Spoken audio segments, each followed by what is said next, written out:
Welcome to Media Makers Spotlight from Women in Film and Video in Washington, D.C. We bring you conversations with industry professionals for behind the screens, insight, and inspiration.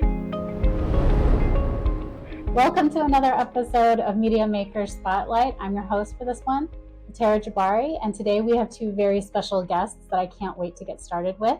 Kat Haig has a passion of anthropology and ethnographic research. She specialized in women's health during her time at university. Hannah Cogden is a freelance filmmaker and TV producer whose work focuses on gender, politics, and mental health. They met at university and decided to make a documentary road trip across Central Asia's Pamir Highway, the second highest international road on Earth, with just a rented car, themselves and some cameras. They went across Kyrgyzstan, Uzbekistan, and Tajikistan, speaking to women along the way, learning all the ways that feminism exists in all shapes and sizes, and how even the smallest changes can amount to a quiet revolution. The result was their award-winning documentary, Women Behind the Wheel. They had a sold-out premiere at Edinburgh International Film Festival and had a unique screening campaign over the years since its 2022 release. Kat, Hannah, welcome to Media Maker Spotlight. Thank you for having us. So I wanted to hear a little bit of your background on how you guys, we know you met in university, but how did you guys also know we can work together and just like tell great stories, like not drive each other crazy? I mean, we probably do. Do you want to go first? So you're right. We met at university in our first year, actually playing sport. We were on the same lacrosse team, which for any listeners in the States, they might know the sport. So I guess we knew that we could play together on a team. Hannah knew she had a passion for film, and I knew that I had a real interest in kind of women's rights and women's issues. So it was after university, the concept for the film initially started from a point of curiosity. We were really intrigued by these countries, Uzbekistan, Tajikistan, Kyrgyzstan, that not many people know about, let alone travel to as kind of solo females. So that sparked kind of something in us, and we started to do a bit more research. And it was in that research that we came across some really interesting stories of women doing quite incredible things to empower themselves against the backdrop of a Soviet state that's slowly becoming more and more Islamic. We knew we wanted to investigate it a bit more, and that's when we then discovered the Pamir Highway, this road, and decided, why don't we give it a go to drive it and document our experiences as two women doing this feat, but more importantly, use our journey to meet with local women and hear their stories. But it was very much learning on the job. We definitely did work together really well as a team, but I would say we were on the road for kind of 3 to 4 months, and it took us definitely like the first few weeks to really get into our groove of how we worked together, filmed together, interviewed together. Yeah, we're quite different people, so it kind of took it took a bit of time to sort of actually just fall into the things that, you know, Kat naturally does and I naturally do. And actually once we got into that works really well. And we've kind of loved doing that over the last few years, because there are really obvious things that are more my thing and more her thing. And actually it kind of gels together quite well.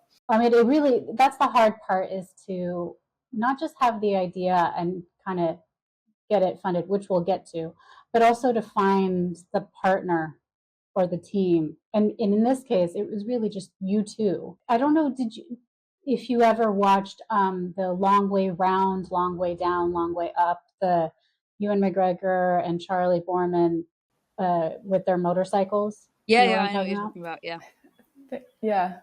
Where it was them, and then they had a third cameraman to kind of capture all the things that they've worked on, and they worked with UNICEF. Did you guys do any research of anything similar to what that was like, or how you guys wanted to kind of capture things? That's a good question. We definitely debated the idea of having a cameraman in addition to me and Hannah on the road. And we toyed with that idea a lot. And there's a number of reasons why we decided it would be better just for it to be us kind of filming ourselves. Firstly, there's the kind of added cost of bringing somebody else on board. And when we first started off with this concept, we were really trying to pitch for just initial funding to kind of get camera equipment, let alone a camera person. But then we felt it would really change the dynamic. I think part of the beauty of the film is that it genuinely is just us as two young women taking this trip and being invited into these women's houses and kind of asking them to open up. And we felt that having a third person, a cameraman, might have changed that dynamic and maybe made it harder for the women to open up and feel comfortable with us filming them, which was already quite a controversial thing to be doing in some of these small villages. You know, we were 22 when we were doing this, so we're sort of turning up with our pretty small camera, and both of us very much learning on the job. I think we were pretty unintimidating for a lot of the women to speak to, as Kat said, in an environment where most of the women we spoke to were, I think, relatively suspicious of having a camera shoved in their face. I think the fact that we were young, the fact that we were sort of quite gentle with them, and we generally got to know them over a longer period of time, and we stayed with them, I think that really changed the kind of content that we got and the stories that we uncovered. And that just, wouldn't really have been possible with a sort of third camera person following us around. I was going to say, it might have also helped you with sometimes dealing with some of the men too. Because then they're like, oh, it's just a bunch of girls. That might have helped. And you're like, I'm just a little girl. You know what, despite wanting to, obviously being, you know, people who are interested in feminism and wanting to rights, we definitely did play into that at moments, because it did help us out. I mean, we got stopped along the road by the police quite a few times because sometimes we were speeding, but also just for routine stops. They would maybe be asking for bribes, but when they saw two women behind the wheel, they were pretty gobsmacked and most of the time tried to help us out or give us directions, and were very chatty, and we probably did not get treated at all how maybe local women driving might. So I wouldn't say our experiences are representative, but we certainly played into that at times, the kind of element that we are not very intimidating, up to no good women. But at moments we did feel like we had to kind of hide the camera crew a little bit. In Uzbekistan in particular, there's quite a kind of conservative attitude towards journalism. Freedom of the press hasn't really been a thing for that long.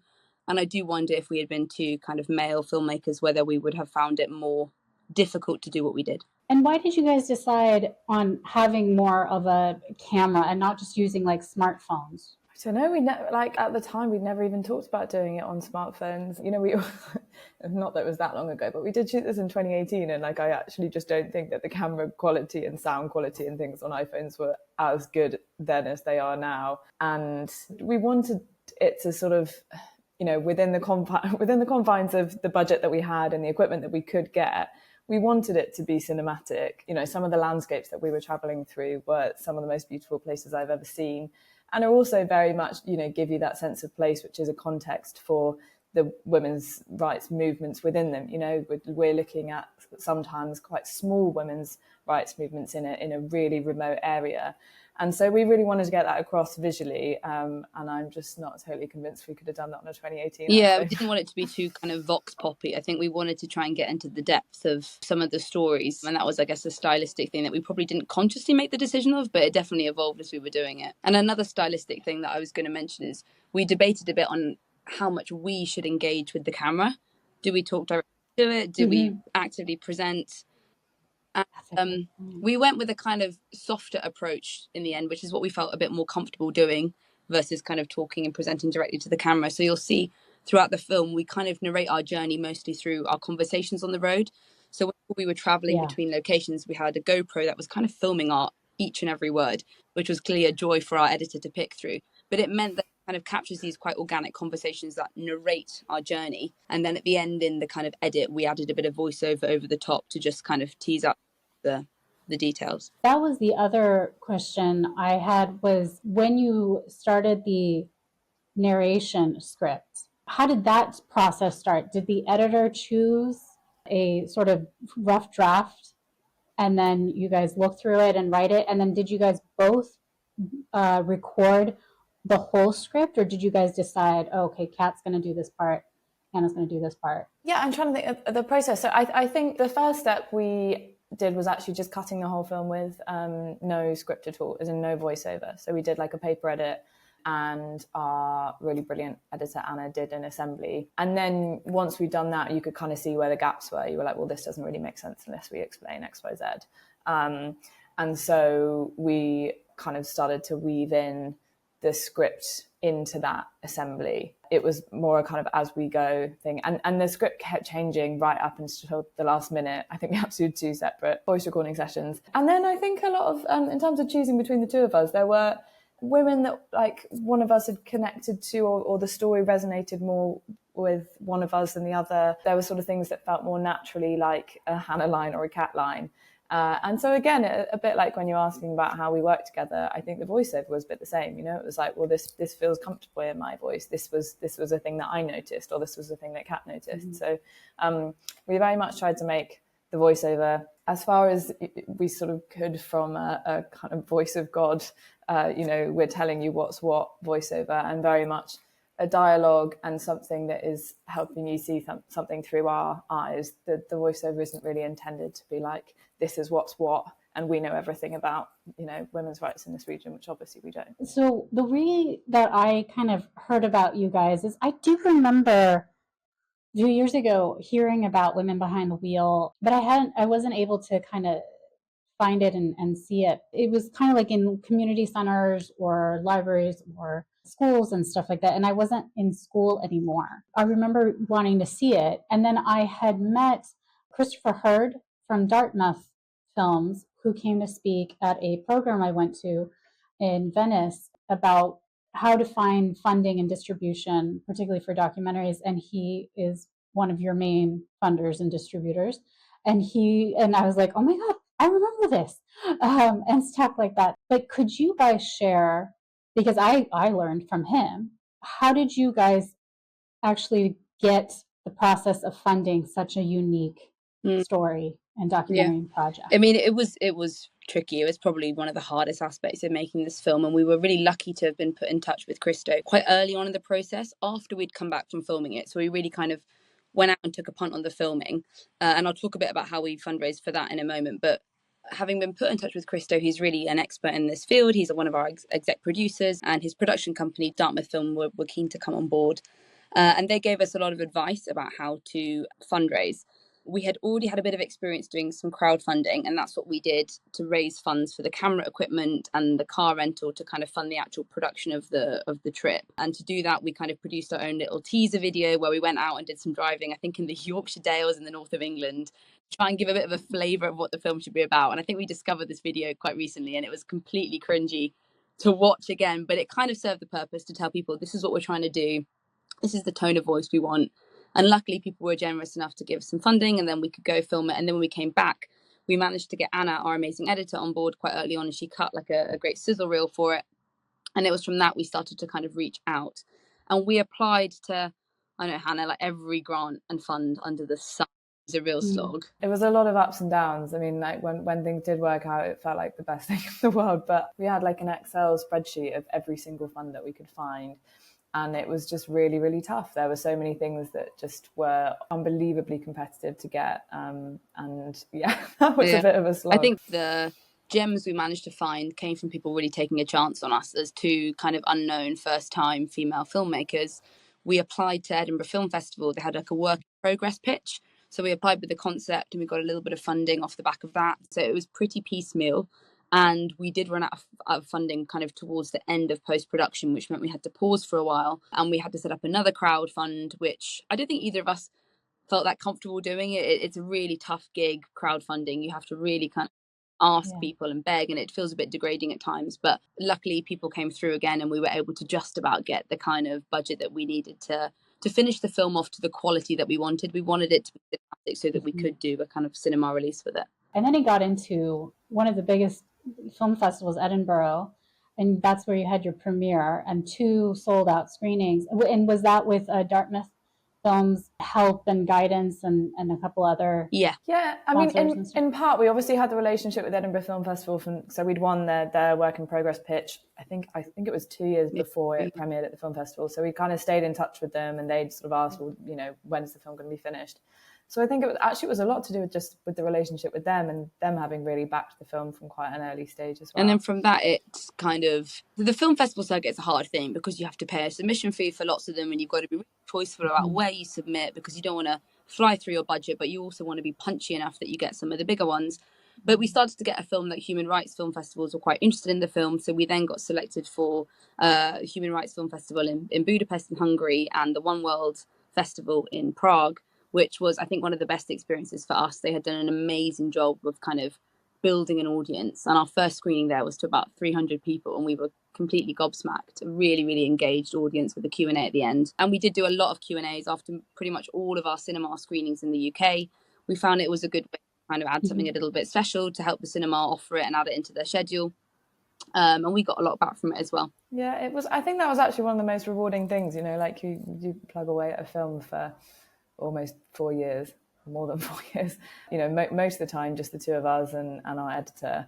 And then actually the moment where, you know, we were filling cinemas in areas where we literally didn't know a single person, and, you know, they were having to cut people off on Q&As because there were so many people that wanted to ask questions, and people that resonated with stuff in the film that you really wouldn't have expected. Like, I mean, I remember a guy in Belfast who was like a sort of, you know, leather jacket wearing biker, who was talking about how he saw parallels between women's rights movement in Ireland and, you know, some of the stories that he'd had on screen. So yeah, it was really wonderful finding that audience and finding an audience that was so engaged in the subject matter of the film as well. It was also a unique way of kind of distributing it, because it was also it's still kind of on the website where you're like, you can do it in your own community as well, kind of thing. It wasn't just like we have to put it on a certain amount of theater screens and stuff like that.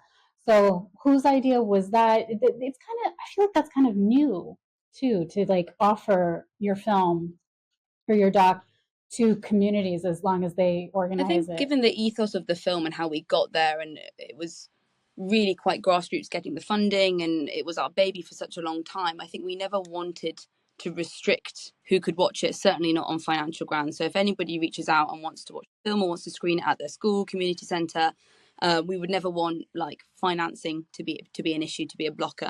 And the cinema release was not really a commercial exercise. It's really hard to kind of make money out of those sorts of tours. For us, it was really about trying to get it in front of as many interested people as possible. And we did a lot of the contacting cinemas, the sending of the DCP, a lot of the work behind the scenes ourselves, and it paid dividends. I don't know if you've got anything to add, Han. Yeah, you know, sort of we didn't set out for this to be a commercial thing, and it wasn't ever really a commercial thing, but it was kind of extraordinary that we sold out pretty much every single seat in almost every single screening. So it does show that there are audiences out there. It's just is a mammoth task, I think, trying to connect with them. And we ended up having a sort of relatively like flexible understanding with Dartmouth whereby, you know, if smaller organizations go, I mean, still to this day, you know, like the last few weeks, we've had people reaching out saying, we want to schedule the film for International Women's Day next year. And sometimes they're charities and sometimes they're small arts organizations. And so it's kind of carried on in that quite flexible vein. Yeah, you guys picked a subject that is timeless, and we'll get to it. I could talk to you guys for hours about this. But one of the other thing before we get into some of the aspects that are discussed in the doc is music licensing. I was constantly Shazamming. I was like, oh, I like this song and all that stuff. And you guys have them clearly from the different countries that you were visiting, as well as other countries, like, because my family's from Iran. So there's Persian dialect. Is it Uzbekistan? But kind of, no. Yeah. Is it? There's an Uzbek singer. That they kind of speak it like a version of Persian and all that stuff. So I was like, I heard that. I understood that and all that stuff. And then there's Russian dialects and things like that.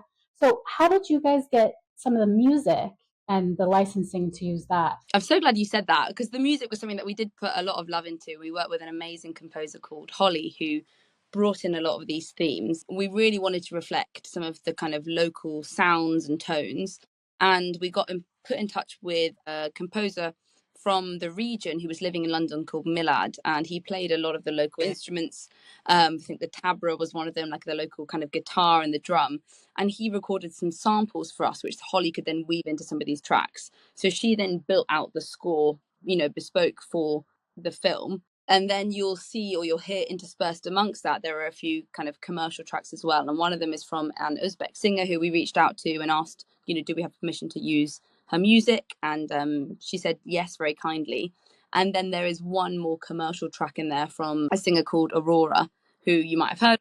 And we went through the kind of official process with Universal and Decca, the studios, to get the license for that track. That can also be really expensive, the music. But was it kind of, were you finding them kind of understanding as well? It was I game get with it. them. I think I remember reaching out really early on when we first had the idea of using this particular song. It's called Queendom, and we just felt it resonated really well with what the film was about. And I think we really tried to demonstrate to them that the film was not a commercial enterprise, because I think what they're interested in as owners of the licenses, that, you know, they want to cut off the profit if the film takes off, which they are owed. But I think when we were able to demonstrate that mostly it was going to be kind of a smaller scale cinematic release on educational platforms, they were then able to charge us a slightly kind of lower fee for it, which we could afford. And then we were really lucky that the Uzbek singer was kind enough to let us use her music. Yeah, I really was impressed. I was like, oh, this is nice. You get a feel for all the different regions and the different dialects, I'm guessing, because I didn't know what everything. And then you have the English speaking ones. And I remember there's a scene where you guys are like, oh, what's a good song for when we're going up this mountain? And then it cuts to the song, and I'm like, yeah, that's probably not the song that they chose. The other aspect of it is that you guys briefly talked about the research you guys did before leaving.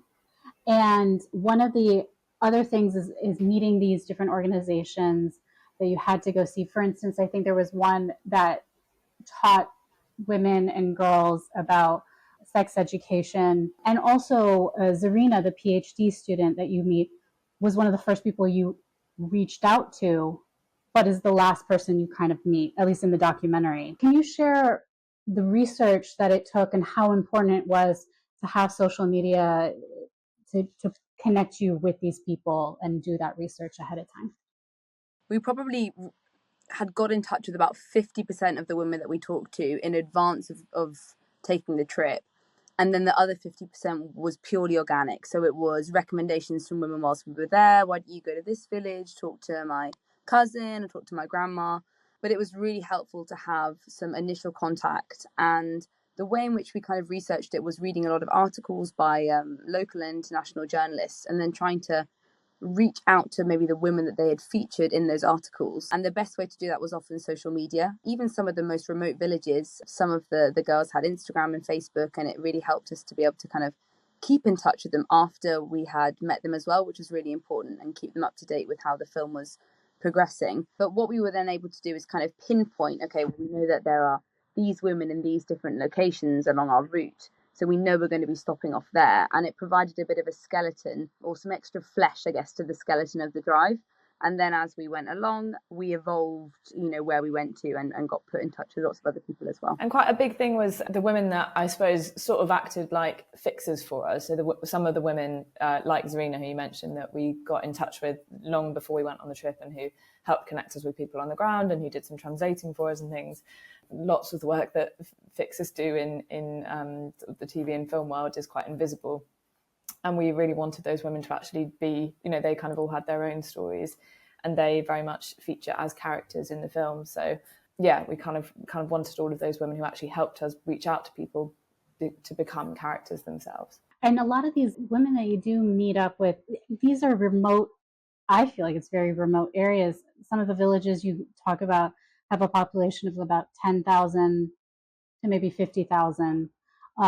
If that, yeah. Yeah, but you did find people who had pretty decent English speaking, except for one man that you randomly ended up meeting. All of them were female. How did they kind of explain? How did they learn English? How were they able to be able to communicate in multiple languages? It was like a real mixture. I mean, one of the women, Saram, who we interview in one of the most remote locations that we could have been, which was sort of very much in rural Tajikistan, in the Pamir mountain ranges. She was a local English teacher, so that was very much kind of her community role, was teaching people English. And then the other thing is that in the Pamir region, even though, you know, it's very mountainous, it's very remote, they have quite a big university in a town called Horog, where you know, that means that the education for women there is pretty decent. It's sort of in quite unexpected places we kept coming across women with kind of incredible English. And then in other places it was a bit more broken, and we kind of cobbled things together using Google Translate, so it wasn't always quite as fortuitous as maybe sometimes it looked.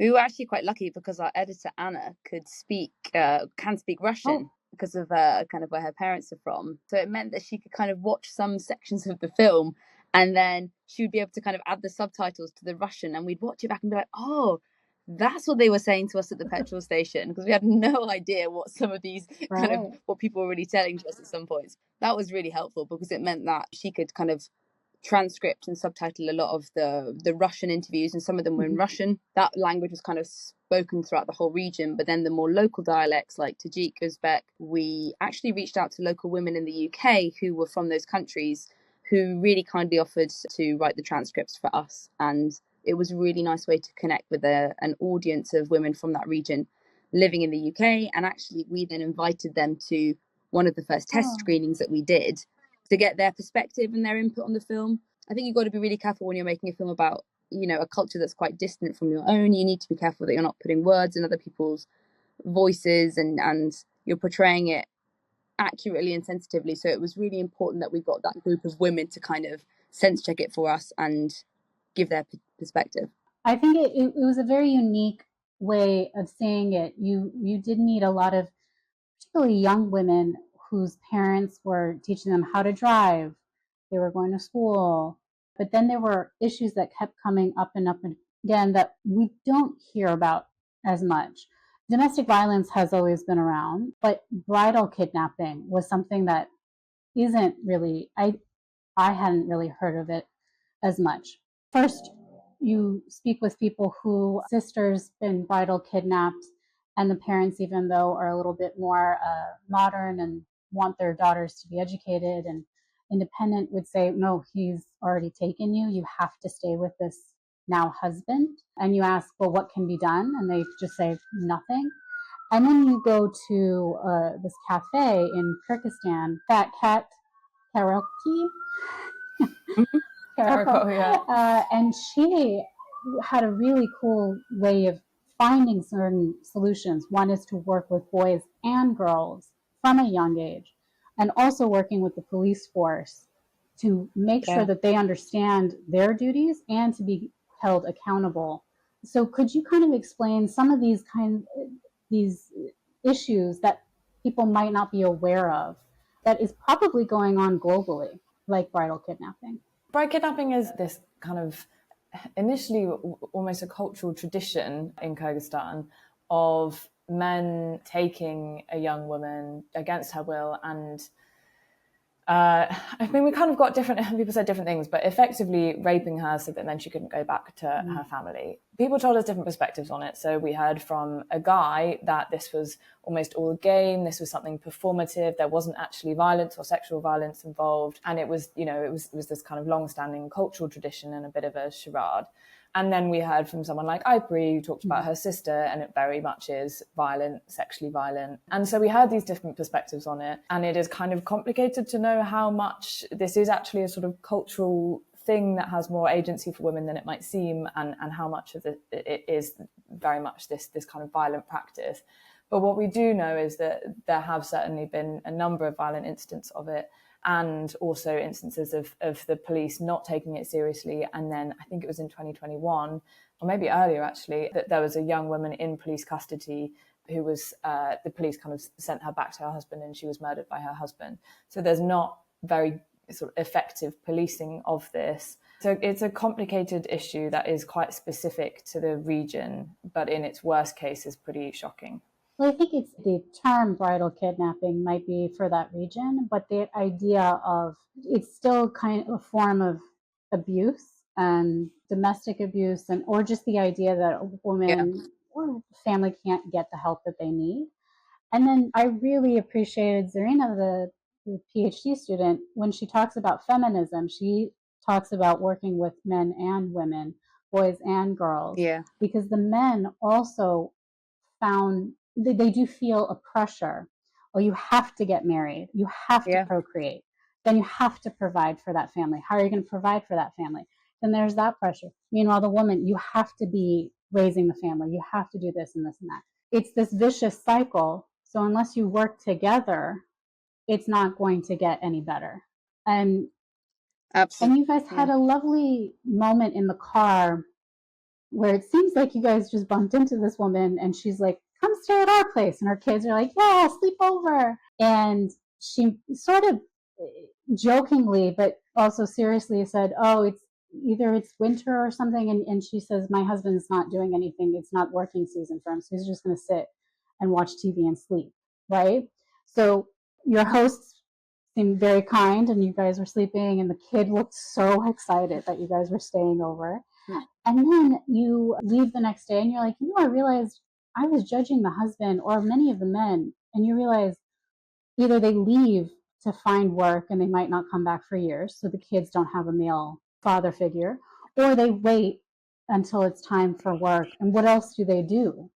Education is not number one. And so you see the differences that there are male problems as well, and that needs to be accounted for too. Could you guys kind of talk about that? There's so much nuance. So much nuance. And I think, in this particular instance, she had said that, oh, my husband kind of sits around in the winter, and we'd kind of judged him for that. And then actually the next day we'd reflected on it and been like, this is such a remote part of the world with really cold conditions, snow everywhere. There just simply isn't the infrastructure or jobs available for men in the winter. And actually, maybe we shouldn't be so judgmental about that, and we need to look at it with a different view. And it kind of explains why so many of them are then moving to Russia in particular to get jobs in the labor force and leaving these very kind of female dominated communities, which is what we had found initially very interesting about the region.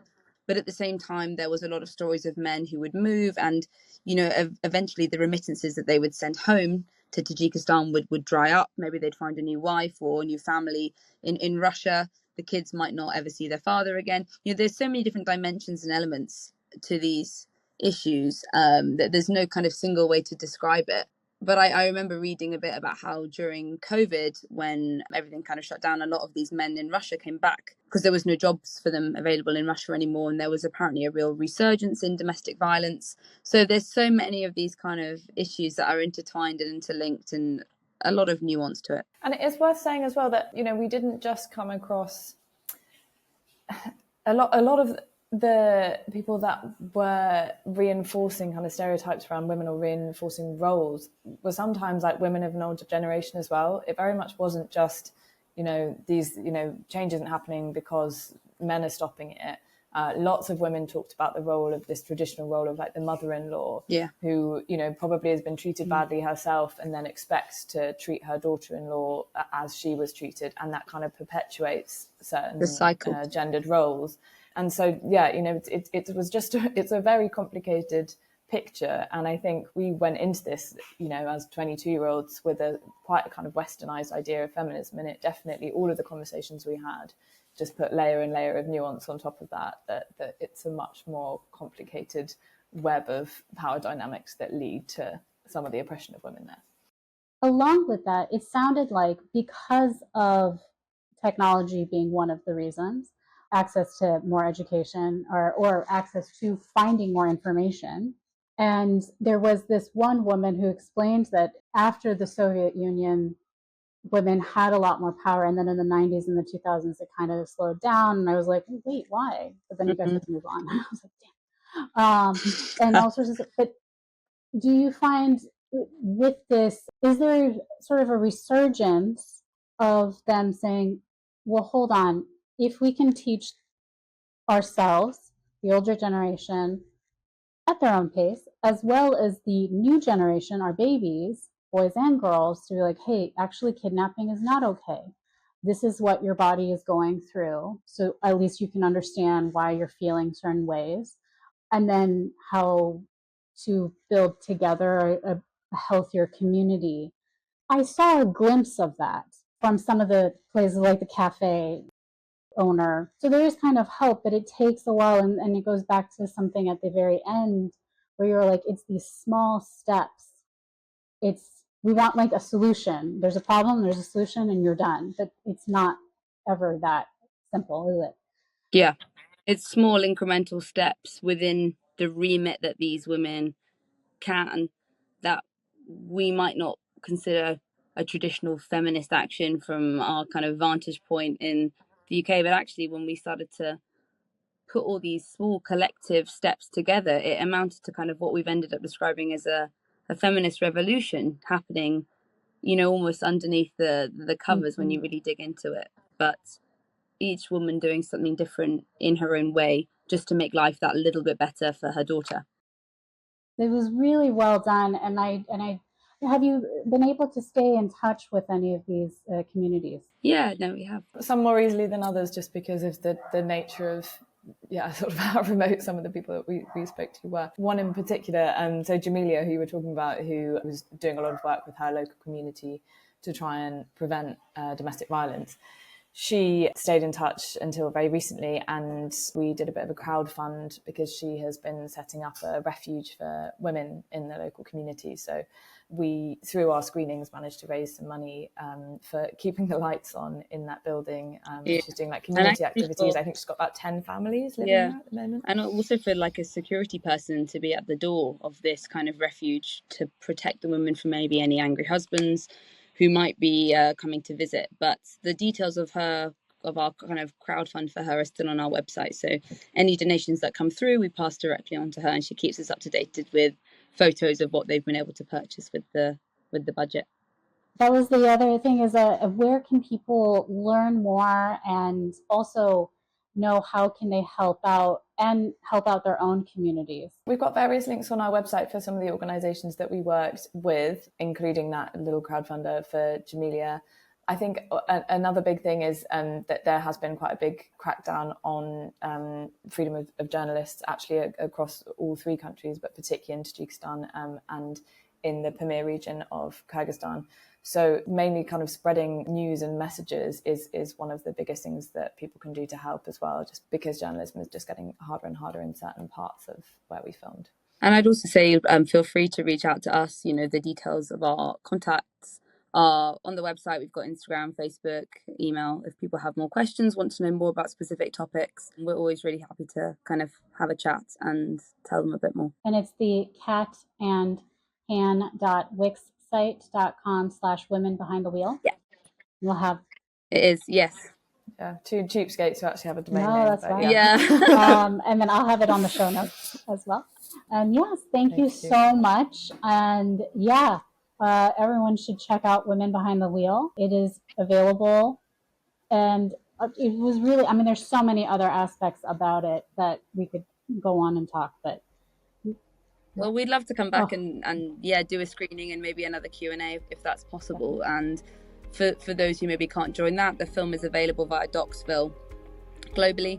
It's available through Amazon on the UK as well. And if anyone is struggling to get hold of it, then we just ask them to reach out and we can try and sort them out with another kind of link to watch it. Thank you. Thanks so much. Thank you, Tara. Cheers. Thanks for listening to Media Maker Spotlight from Women in Film and Video. To learn more about WIF, visit wif.org.